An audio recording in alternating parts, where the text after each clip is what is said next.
So look at Anthony Ryder from South Lyon, Michigan, recently selected as the Lions 2020 Fan of the Year. He has a passion about sports broadcasting. With the 112th selection in the 2021 NFL Draft, the Detroit Lions select Amon-Ra St. Brown, wide receiver, USC. One pride, baby! Yeah!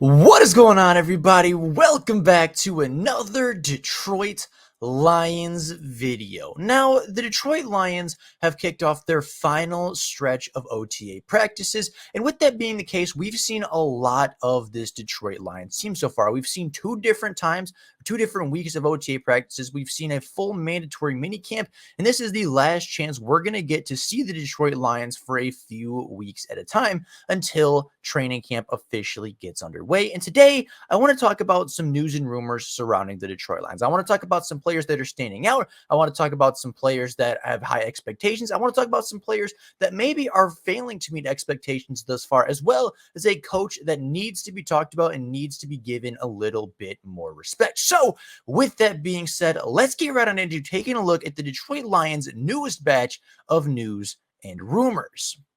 Now, starting off with Tracy Walker. Tracy Walker, unfortunately, last season did not get to play very much for the Detroit Lions. He ended up tearing his Achilles in week 3 and spent the remaining of the 2022 season on the sidelines in rehab and unfortunately off the field. Now, Tracy Walker has been a phenomenal player for the Detroit Lions over the last several seasons. From 2019 to 2021, Tracy Walker led the team in tackles twice while being a 2-time team captain and really being the entire backbone of this Detroit Lions defense. The Lions defense, I wouldn't say was great with Tracy Walker on the field last year, but it certainly got much worse after Tracy Walker went down with an Achilles tear in week 3 versus the Minnesota Vikings. At that time, the Detroit Lions were up by double-digit points, and the defense ended up giving 2 touchdown drives at the end of that football game after Walker left the game and ended up falling to the Minnesota Vikings in Minnesota. And that game would actually end up coming back to bite the Lions as they ended up just a half game out of the playoffs and ended up being a 9-7 team, where if they won that game, they would have been a 10-6 team going into the wild card round, likely versus the San Francisco 49ers. Now, Tracy Walker has spent the entirety of 2022 rehabbing, and he finally got back on the field as he has been going through walkthroughs and been very involved with the Detroit Lions defense throughout the 2023 offseason, but has been unable to actually practice live in 11-on-11 drills or 7-on-7 practices. However, just yesterday, Tracy Walker was officially medically cleared to go full practice for the first time since week 3 of the 2023 season. Now, Tracy Walker has been very adamant that he is going to be ready for training camp, that he's going to be ready for the 2022 season, and many people doubted him. Very many people disagreed and said he's not going to be ready. He's not going to play in training camp. He's not going to play in the regular season, at least until partway through with the 2023 season. But yesterday, we officially got the news that Tracy Walker is medically cleared and will be returning to training camp when it officially kicks off. Now, moving on to another defensive player that the Lions are adding to the defense this season, I want to take a look at Jack Campbell, the 18th overall pick from the University of Iowa, and a player that was looked at as maybe the best linebacker in this class and the most NFL-ready linebacker in this entire draft. Now, throughout his college career, Jack Campbell was phenomenal, having 300 tackles, 12.5 tackles for loss, 10 passes defended, 3 forced fumbles, 3 fumble recoveries, 5 interceptions, while being a 6'5" linebacker at 240 pounds and running in the 4.5s. He is a phenomenal athlete, an incredibly productive player, as well as being the best linebacker and arguably the most NFL-ready off-ball linebacker in this entire draft. But over the last couple of days, Dan Campbell and Kelvin Shepard, the linebacker coach for the Detroit Lions, have come out and said there's no guarantee that Jack Campbell is going to start week 1. There's no guarantee that he's going to start his rookie season, and there's no guarantee that he is going to see the field at all throughout his rookie year. Now, despite this being a relatively new piece of media and despite this being relatively new comments, there's a lot of people that are going to be very concerned. I've already seen Lions fans saying that Jack Campbell's a bust, that he was overdrafted, and that he's already failing to meet expectations and already failing to get on the field. And that just simply isn't true. This is not a Jack Campbell bashing segment. This is a segment to say everybody needs to be a little bit patient, right? Kelvin Shepard said that nobody's guaranteed a spot to play and the best players are going to play. That has been the mantra since day one of the Dan Campbell era. That was the way it was with Derek Barnes. That was the way it was with Malcolm Rodriguez. And that is the way it's going to be with Jack Campbell. The best players are going to play. And as of right now, Jack Campbell might not be the best player. Jack Campbell is still relatively new to the linebacker position, transitioned to playing linebacker at the University of Iowa. And despite having the size, despite having elite production, despite having a lot of really good traits as a NFL caliber linebacker, he doesn't have the experience yet. He doesn't beaten out some of the other veteran linebackers on this team. And quite frankly, in camp, he hasn't outplayed Derek Barnes yet. He hasn't outplayed Alex Anzalone yet. And when Malcolm Rodriguez comes back, I would imagine he hasn't outplayed Malcolm Rodriguez to this point. Now, that's not to say that he won't. That's not to say that he won't earn a spot. And that's not to say he won't play a lot and have a massive impact in his rookie season. But there's not this red carpet path for him being the guy in week one, right? The Lions linebacking core has gone from being a weakness to honestly being a strength of this football team. Alex Anzalone is very good. Malcolm Rodriguez is very good. And as we'll talk about in a little bit, Derek Barnes has taken a massive leap in year 3 and is not going to give that spot up very lightly. So while Kelvin Shepard might not be giving Jack Campbell the red carpet to just walk right into a starting role, he has every opportunity to do so and will, I guarantee, have a massive impact on this roster throughout the 2023 season.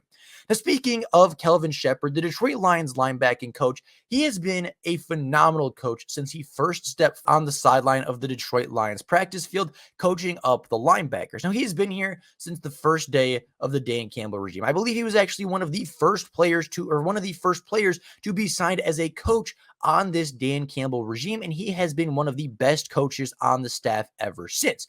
Now, Kelvin Shepard has done a lot of different things for the Detroit Lions. He was the outside linebackers coach in 2021, was promoted to just the all-around linebackers coach in 2023, where Alex Anzalone saw a big jump, or Malcolm Rodriguez was a great player, as well as Derek Barnes taking a big jump from year 1 to year 2. And now he took on a little bit more responsibility. When they were at the Senior Bowl last year, Kelvin Shepard was the interim defensive coordinator. And even this season, they've said that Dan Campbell has told the media that he is going to be taking on even more responsibilities, as well as a bigger role on the defensive side of the ball. And Dan Campbell, despite not saying that he's going to be a future defensive coordinator, has flat out said that he believes Kelvin Shepard would make a great defensive coordinator and would make a great head coach moving forward throughout the NFL. Now, I personally believe that Kelvin Shepard will be the next defensive coordinator for the Detroit Lions, and I think he absolutely deserves it. He has been phenomenal as an outside linebackers coach. He's been great as an inside linebackers coach.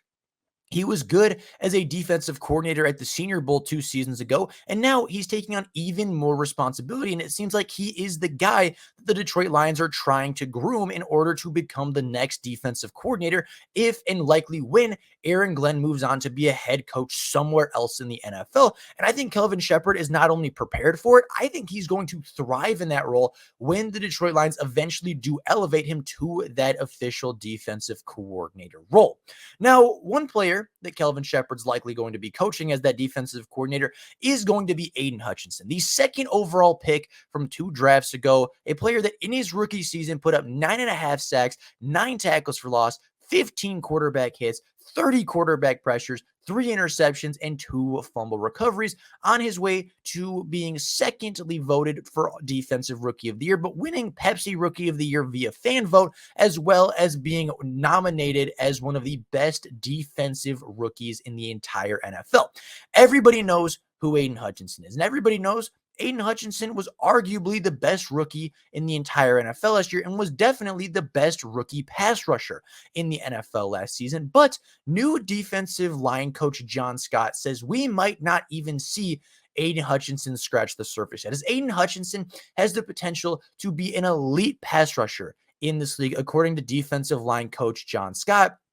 who says Aiden Hutchinson's ceiling can be as high as you want it to be. And after Aiden Hutchinson has come out and said that he feels like he is in significantly better shape this offseason, that he is in the best shape of his life, I think we could see Aiden Hutchinson take a massive leap. He was phenomenal in year one. He was great after getting to the quarterback. He was great at pressuring the QB and great at making big plays in big moments. But Aiden Hutchinson can continue to get better. From week 1 to week 17, Aiden Hutchinson got better. We saw the arc of him getting better and better and better every single week on the field. And I think that's going to continue into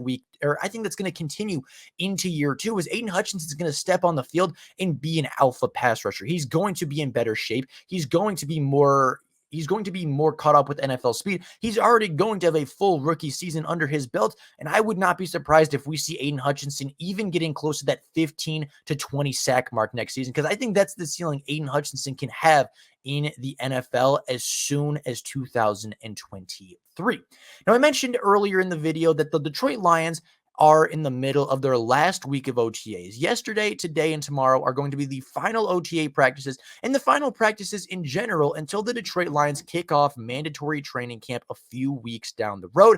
And we've had quite a few standout players that I wanted to talk about. Now, firstly, I want to mention Sam Laporta, a player that I feel like we talk about every single time we get into OTA practices and every single time we get into talking about standout players. Sam Laporta seems to come up over and over and over again, and that's because he continues to get better and continues to impress. Whereas last week at mandatory minicamp, he was splitting time with first team and second team reps. This week, he's taking more and more reps with the first team, building a better chemistry with Jared Goff and continuing to develop that red zone chemistry in particular. Both of them are continuing to be really good and very dangerous in the red zone, as Sam Laporta has quickly become one of Jared Goff's top targets in the red zone, as well as a top target on crucial downs, as very few linebackers can run with him and very few safeties can outmuscle him to the football on every single play. So when you have a gotta have it situation, why not throw it to the biggest mismatch target on the field? Now, Amon-Ra St. Brown has also been a camp standout. He has been arguably the best player on the Detroit Lions roster throughout OTAs and mandatory minicamp, and he's just been the most consistent. He's been the best, and even gone out of his way to help other receivers on the roster and other players and teammates get better as well. He's taken Jameson Williams aside at times to talk about his hands and improve the catching, as well as several other wide receivers, talked about routes, talked about route running and separation, and Amon-Ra St. Brown is single-handedly improving the entire wide receiving roster every single time he is on the practice field. I mentioned earlier that Derek Barnes is having a very good OTA camp, and Derek Barnes is taking first team reps alongside Alex Anzalone, who continues to be incredibly impressive. Right? There have been so many quotes over the last couple of weeks about Dan Campbell, Kelvin Shepard, and even teammates like Alex Anzalone talking about how much of a jump Derek Barnes has taken mentally, how big of a jump Derek Barnes has taken physically, how Derek Barnes is continuing to get to the right spot on the right time, unlike what he was doing a season ago at times. And it's very clear that Derek Barnes has put in a ton of work in the offseason, has put in a ton of mental reps throughout the offseason and throughout the preseason, and is going to be a significantly better linebacker. Now, Derek Barnes coming out of Purdue was primarily a pass rusher. He was a guy that wanted to get after the quarterback, and a guy that wasn't really on an off-ball linebacker, right? He was around the line of scrimmage a lot. He was shooting gaps. He was getting to the quarterback. He was getting to the running back very quick. And the Lions asked him to be more of an off-ball linebacker. And although it's taken a couple seasons, I think Derek Barnes is finally starting to get to a point where he's understanding the situation, understanding his position a little bit better, and starting to finally make those kinds of plays more consistently, like we saw at Purdue and like we saw flashes of both in his rookie and sophomore campaigns.